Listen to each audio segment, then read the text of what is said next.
Good afternoon. We are here at the offices of the World Economic Forum as part of the Sustainable Development Impact meetings that we're holding here as a tradition now, as part of the UNGA week. And we will have together a swift session, about 30 minutes, looking at the upcoming U.S. presidential election and elections overall. And there is a lot of that right now. So we'll take, of course, an angle. And so we're the World Economic Forum. So we'll be looking a little bit at how the economy and economic issues are playing a role in the elections.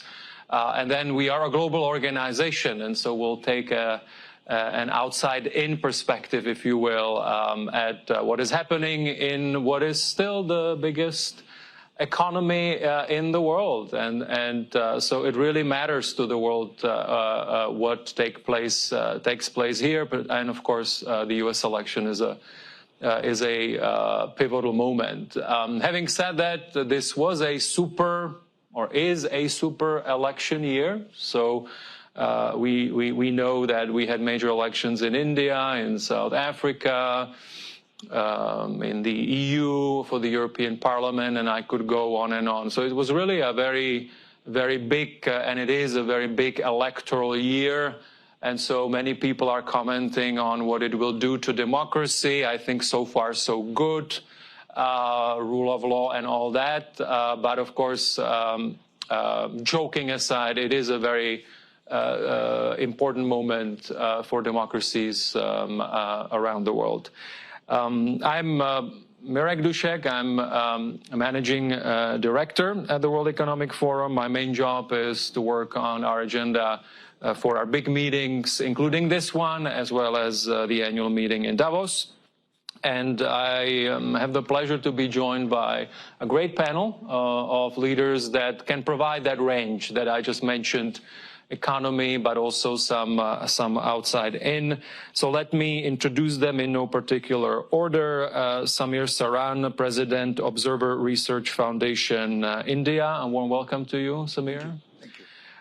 Willy, Lowry, Senior U.S. Correspondent, the National United Arab Emirates. Warm welcome. Thank you. And last but not least, Allison, Schrager, Senior Fellow, Manhattan Institute for Policy Research in the United States. Well, welcome to you. So I'd like to do two things, even though this is supposed to be looking at more kind of the structural things that we can expect, or different scenarios that we can expect out of the elections. But it would be good to also just understand what is taking place here and now. And so on the economy, I'd like to start with you, Allison. You're an economist. You've joined us, you told me, twice now, also in Davos. So I don't know if it's what kind of research it is, but people tend to say, okay, it's the economy always that will decide the election in the U.S. We are looking at 3.5% over the past 3 years in terms of growth in the U.S. Inflation has now gone back to 2.5%. We work a lot on global issues, so we compare different economies. So the U.S. is doing quite well, particularly when you look at, for example, the growth levels here and across the Atlantic.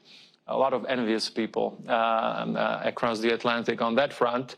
But help us understand how real that is. And when we look at some of the commentary, people say, yes, those indicators are fine, but actually people are not feeling it. And so maybe the current administration is going to be hurt by it, et cetera, et cetera. So what are the economic issues that are really possibly deciding factors in the election that is upcoming? Well, I think it really comes down to one thing, and it was inflation. Anyway, inflation is now moderating. If you look at real income, it was actually a rather extraordinary period in that you had lower income earners actually had real wage gains, and inequality narrowed. But pretty much everyone else, like middle and higher earners, had real wage declines. And they're only just getting back to barely where they were in 2019. And, we can look at all these things, lower unemployment, growth. I think the outlook for the U.S. economy, despite what will probably be the best efforts of our policymakers with AI, is going to be amazing. But, people don't care if they feel poorer than they were 4 years ago. And I think that's just the bottom line, is that people especially I think inflation was really scarring for people because most people hadn't experienced it. So I think that, I think prior generations had some experience with it. So I think just going to the grocery store, not knowing what things would cost, and the fact that their real incomes for everyone but the lowest earners is down is why everyone says, I'm not feeling it and I'm unhappy. Mm-hmm. And so there is this Inflation Reduction Act and some of the other things that the current administration has been implementing. How much of a factor you think these investments, I don't know to what extent they are actually implemented, but how much of a role is this playing potentially as a positive force, let's say, for the current administration, or is it actually immaterial? Maybe it was an announcement, it's kind of going through the system, but the system is not feeling it yet. Well, as an economist, I would put more credit on the Fed for lowering inflation. And I think inflation also went down largely just because it was largely pandemic related and there was a lot of supply issues that got worked out. We could debate the Inflation Reduction Act, but I don't give it a lot of credit for lowering inflation, although the timing was good. But I don't think people really even care. I think from their perspective, the price level is still much higher. So anyway, the growth rate, inflation has moderated. They just are like, eggs are now $5 and they used to be $3. And so I think they're sort of still looking for the price level to be lowered, and that's just not going to happen, even with because if that does happen, it's actually a sign of a very sick economy, so we don't want it to. So I don't think any of these policies really address that. They're more long-term structural, like Inflation Reduction Act and CHIPS Act. They're more trying to sort of change the structure of the economy, be more strategic about the industries that we put more resources into. Again, we can debate the wisdom of that. That comes down to your philosophy of how the government should be involved. But they don't really do anything about current inflation or the current price level. And as I said, we shouldn't try to lower the price level. It's good to lower the rate of inflation, but we don't want to instead experience lots of deflation. That's even worse than inflation. So I think we just sort of have to wait it out and have people sort of forget what the prices were in 2019. Thank you. Let me move to Samir. So this outside-in perspective, you're based in India, but I've known you for a while, so you're global, okay? So if you look at, from your vantage point, from the work that you do at the U.S. elections right now, what are the things that, to the extent that foreign policy issues actually matter, what are the things that you think really could be driving votes? For me, the U.S. election is a big source of entertainment. I'll be honest. It's fun. It's like good TV, like de-stress. Watch some junk television and that's your campaigns happening, right? So there's that side of elections, that for foreign policy folks, there is not really too much content within the debates that is going to really, get our attention. But who wins has an implication. So while the foreign policies may not form core of the debates between the contestants, there is going to be an implication on foreign policy. And that is something that you have to try and ascertain when you watch what's happening. Now, the good news is that if you were to look at the last transition from Trump to Biden, we saw continuity. And really, there was not too much to choose between the two administrations. The China policy, doubling down on China, continued into the Biden administration, if at all. I think Biden has been tougher on China than Trump was. Gentler in his words, but tougher in his means. And, the small yard, high fence policy on tech, etc. You've seen the Biden administration actually do what Trump was threatening to do, in some sense. There was continuity, a progression on the China policy. And I'm not passing a value judgment of good, bad, or ugly. I'm just saying that this happened, right? This is just something you saw that moved. The India policy, and that's the second Indo-Pacific power. You saw continuity as well. So if Trump took a relationship, if he took the relay baton from Obama and took it to a new space, Biden ran with it. I think Biden has been decisive in changing the India-US relationship. In fact, even now, one of the last few deeds as president of the US is about the Quad and the bilateral relationship with India and a trilateral engagement with UAE on defense partnership in the region. So even now, if you see, Biden is committed to doing what was started 4 presidents ago by Clinton at his very end and George Bush at his peak. That is to change the Asian foreign policy. So for 20 years, when it comes to the Indo-Pacific region, as it's now called, you've seen continuity. So that's one thing. China, you've seen continuity. Europe is, I think, the big question mark. And my worry, sitting in this part of the world, in the Middle East and South Asia, where the 2 institutions, where 2 of our chapters are, and of course in Washington, D.C. as well, the big question is, what happens to the transatlantic relationship? And can it survive another Trump term? And I think that's the big question. And if the Europeans were to come to the conclusion that it is impossible to do business with a volatile Washington polity, and every time there's a change in government, the relationship changes, the Europeans might decide to go alone. Now, if they decide to go alone, what does that really mean? Does it mean that they will exhibit strategic autonomy and have a China relationship which is very different to what Washington, D.C. wants them to have? What will be the nature of the relationship with the African continent? What will they do with the big infrastructure projects around the world? The future of the Atlantic relationship, I think, is up for grabs. Depending on who sits in the White House. The rest of the world sorts itself out. In fact, to be honest, if you ask someone from the global south, who do you prefer, Trump or Biden? It doesn't matter to them. They are non-existent in their lives. Infrastructures are being built by the Chinese and by the Japanese and by some other actors. Their daily lives don't see big-ticket American government presence. They see American enterprise, and American enterprise does business with everyone. They have never bothered about the shade of the dollar as long as it's green, right? So, in some sense, for us, it's a spectacle. It has real consequences because of the nature of the transatlantic relationship that is going to be changed or going to be shaped by what happens. And that itself is going to have ripples in the Middle East, in Asia, in Africa, and other parts of the world. So while we directly may not be a factor in the elections, we are going to be shaped by what happens. Thank you. Willy, Lowry, as I said, your media institution is based in the UAE. I know them very well. A major English language paper, but the part of an ecosystem covers the region very well. You're representing them here, reporting also on what's happening here in the US. We are now, of course, living through a major escalation between Israel and Hezbollah, or Lebanon, if you will, and so how do you think, is this material at all to the U.S. election campaign? Because some say, okay, it has become now more pronounced. You also have, of course, you've seen, for example, the movement at universities, etc. So some would say, okay, it's become a big issue. It's going to be one of the factors that's going to be driving votes even.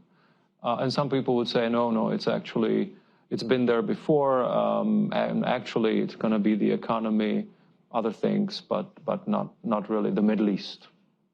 I would love to say that it would be a driving influence in the election. I don't think it really will be. I think, as you pointed out, at the end of the day, what Americans really care about is the economy, and not just the economy big picture, but what they can afford, what the price of gas is, the price of bread, those tangible things is really what American voters care about when they go and cast their ballot. That being said, I think that what we saw in the spring with the university protests clearly reveal that Israel-Palestine is a flashpoint, and there's a generational divide, right? So you're going to have a younger generation of Americans that are more and more pro-Palestinian, more and more in support of Palestinian rights, and that will gradually shift the kind of, I guess, base or the voting base in the U.S. I think another place where it really matters, states like Michigan, which is up for grabs. Arab Americans are a significant population there.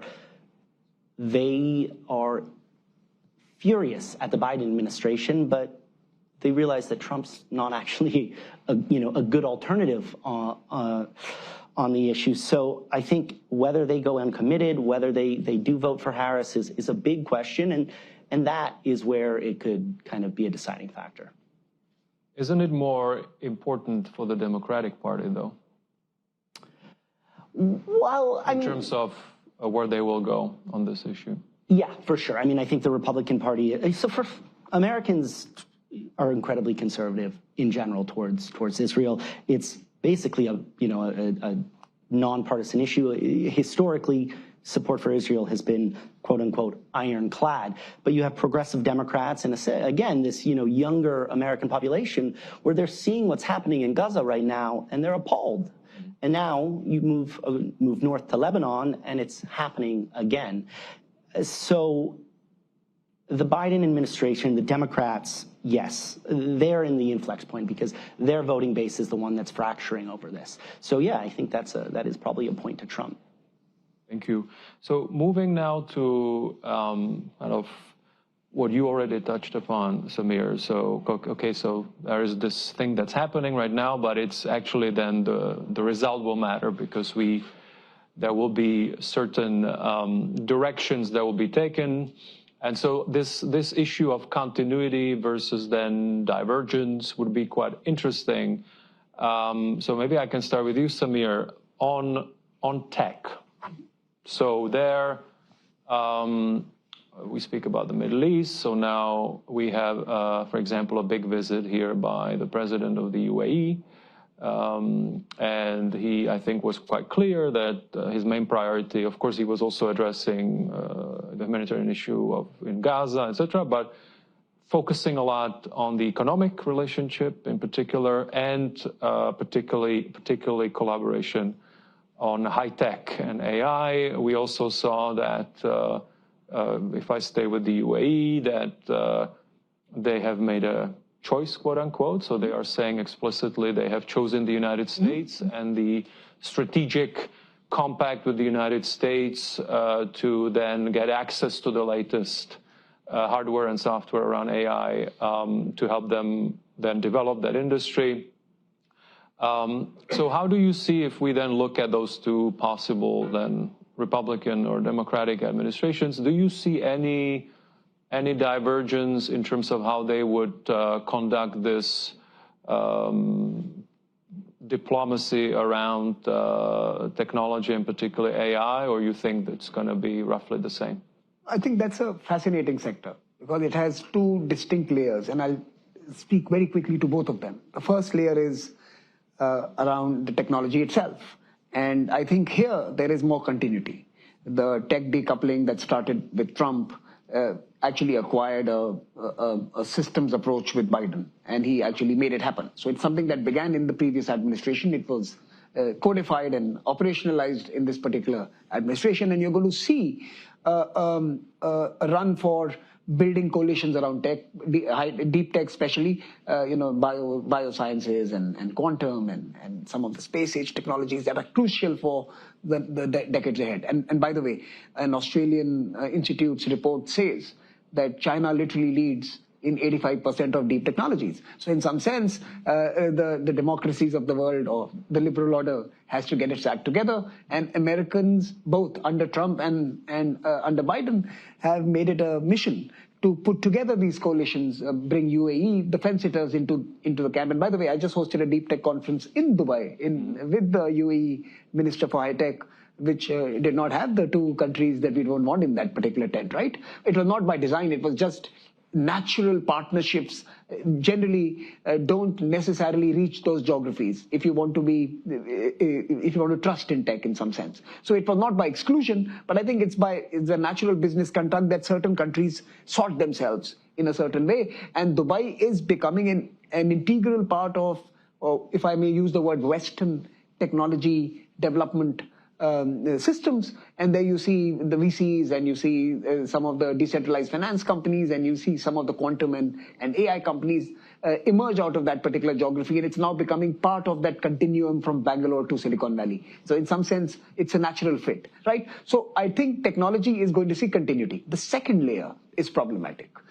All over the world, including some of America's closest allies, Canada, Australia, UK, and many other countries, the French actually use that as a way of topping their budget every time they have a problem. They have a Google tax. They tax Google.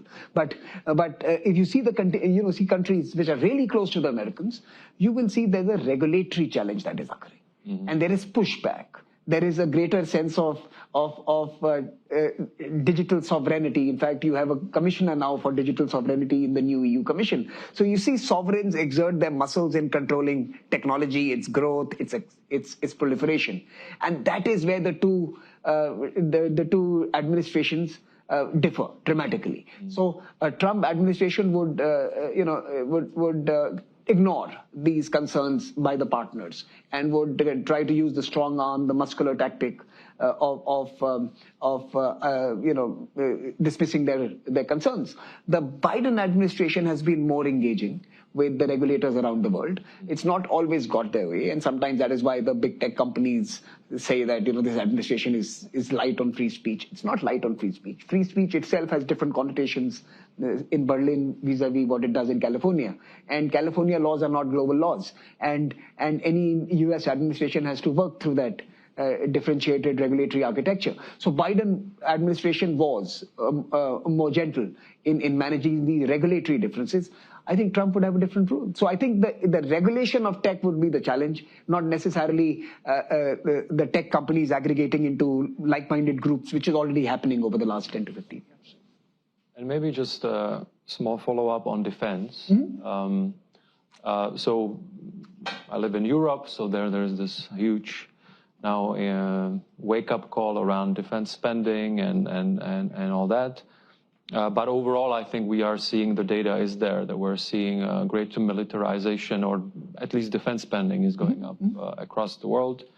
Would you see any divergence there in terms of this trend, or is it going to be quite stable? Because you could argue number one, the U.S. has already is a huge spender on defense. It's not at the Cold War levels yet, but it's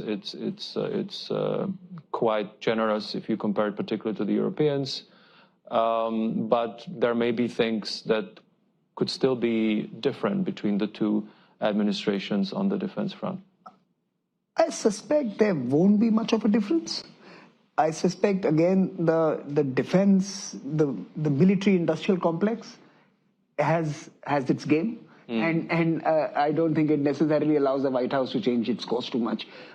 Although I think whoever is the next president of the U.S., and this is just a scenario now, whoever becomes the next president of the U.S.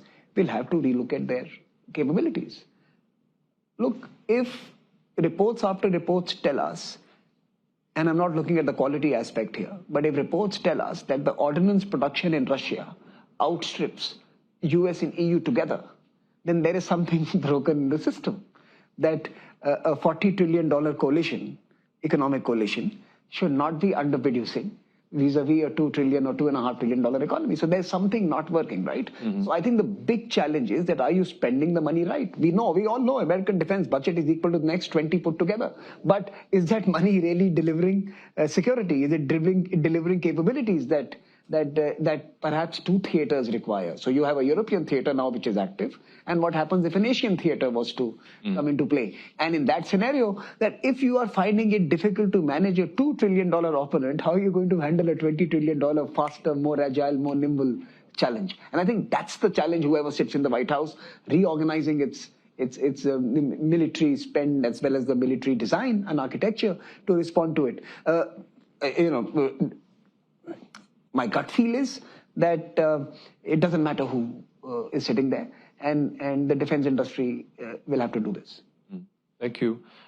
Shifting to Allison, again, the same thing, more projecting and the different scenarios.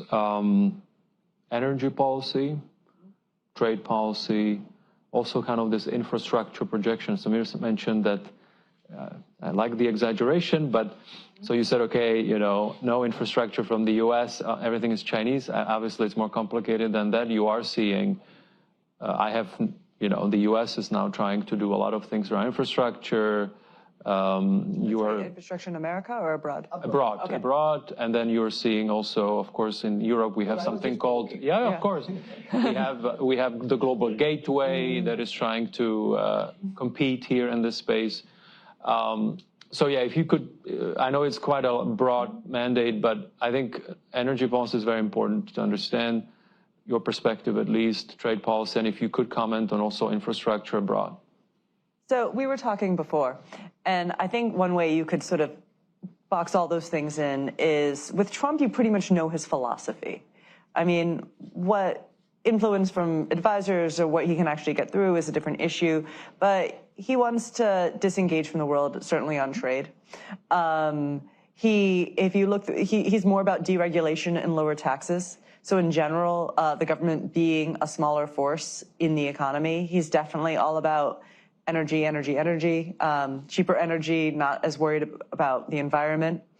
But with Kamala, like, we don't really quite know her economic philosophy. I'm not sure she has one, and I don't mean that in a bad way. It's just descriptive.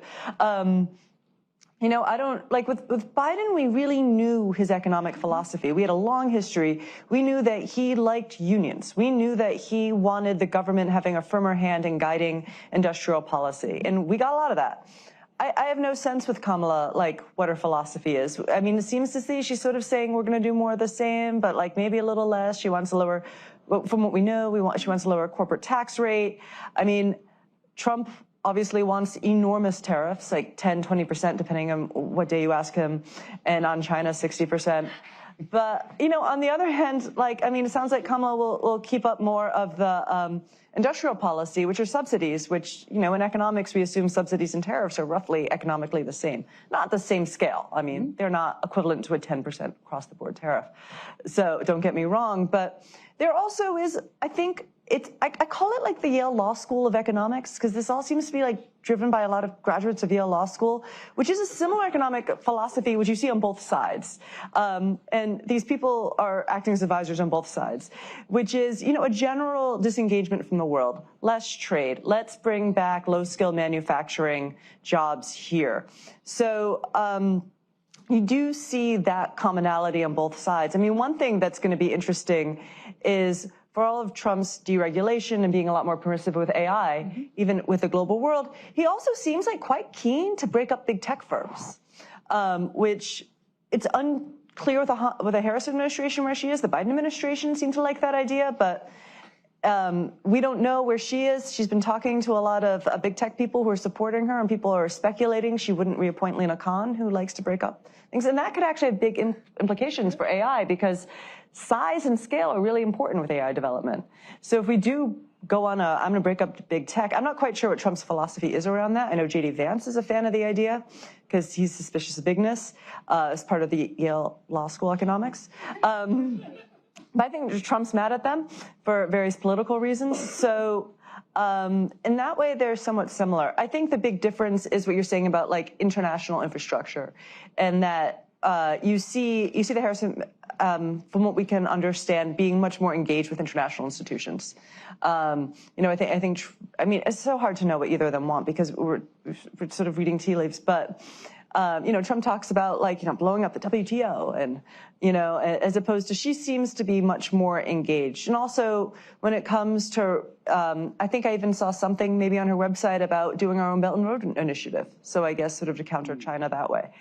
I don't know where I saw that, but so I think she would be more engaged than a Trump administration for sure, but I just sense that both parties right now are in a less engaged frame of mind when it comes to the global economy and when it comes to sort of building institutions to sort of set global rules.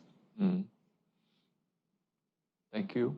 There is, of course, I think, Mr. Hochstein in the current administration, they are driving a few of those infrastructure partnerships. There's the one from India. India, Middle East, European corridor. Yeah. So maybe they'll be building on that, on that front. No, thank you so much. Maybe just one thing, I'm looking at time. What about labor? Because obviously people made a big deal out of now I think it's Teamsters for the first time didn't really say who they support. I think the gentleman also appeared at a Republican convention. So how traditionally labor has been with the Democratic Party, how would that be, if, let's say, for example, under a Trump administration? Well, it's really interesting. You know, Biden wanted to be, and he really was the most pro-labor president we'd had in years. But, you know, labor, well, I mean, they're making inroads with graduate students. But other than that, it is largely a blue-collar class of workers, and they tend to be more pro-Trump. So I think that sort of, you would think that Biden sort of trumping up labor would engender a lot of support, but it actually hasn't, because the actual members of labor unions tend to be, you know, more Trumpy. So, an official term. Yeah. People use it a lot. So we'll see how that goes. I mean, the fact is, despite his like really trying to build in labor and make it stronger, you know, union membership is still sort of falling in the U.S. And I think it's because if you look at all the polls, Americans tend to really support the idea of unions, and they think they're important. But then if you also ask, do you want to be in a union, they always say no. So, and I mean, that could just reflect, you know, a change in labor markets, where, as again, if we're not sort of working in big factories in the same way and are more in the service sector, and particularly the gains to individual work, you know, become larger, then that could be why people are less keen to join a union and band together with their fellow workers for rights and more stable wages. Thank you. We'll close us off with Willy, Lowry, back to the Middle East. So a lot of people have been saying that the U.S. has kind of pulled back from the Middle East, and even if now I think the current administration would say, no, we're back and we're, you know, engaged, but... Wouldn't say happily. So if we compare it to some previous years, there's been decrease of engagement. But then, for example, if you take the Israeli-Palestinian conflict, people will say, listen, like this really requires, if we are able to even resuscitate the prospect of the two-state solution, it needs a clear push from the United States. It needs full re-engagement of the United States, new initiative, etc. And then, of course, the Trump administration, for example, did the Abraham Accord, so a completely different approach to the whole thing. So the same thing. How do you, with those two scenarios, what would be the consistency, what would be the divergence if you want to take the Israel-Palestinian conflict or some larger issues in the region? Yeah, well, I think it's really interesting, right? The thing about a second Trump term is you have no idea, right? Like, I could tell you, but I mean, he could tell you, and then I'll change it tomorrow. So there's that lack of kind of consistency of dependability, right? With the Democrats, you know, there is going to be a plot. You know, they're going to plod their way through this. That being said, as you mentioned, I mean, solving this conflict requires, I think, rethinking the whole equation. And I don't know if the U.S. is really thinking like that. I think they are relying on their old talking points, and they're just trying to, you know, stop the bleeding. And I hate to use that word because people are literally dying, but they're trying to, and I mean, I think it's right in the sense that if anything good is going to come out of this war, it would be a two-state solution. But I don't know if they have the momentum to be able to achieve that. And they need help from the region for sure. Thank you. And maybe on Iran, do you expect any divergence there, or is this more like China, so there is across the aisle consensus? I think it's more like the cross the aisle consensus. I think, you know, Iran hasn't really given the Biden administration the space or the opportunity to resuscitate the JCPOA, and subsequently, you know, the Biden policies towards Iran have been pretty similar to the Trump policies. So really no... Status quo. Okay. Thank you so much. I promised a swift session. We are at time. This was really just a snapshot of the issues from an economic perspective and from some different corners of the world, outside in. Obviously, this is going to be big for us also in terms of then the annual meeting in Davos will be post-election, so we'll be already having discussions around what's next. And as you know, the World Economic Forum does provide platform for these kinds of dialogues, and we'll continue to do that. Thank you so much.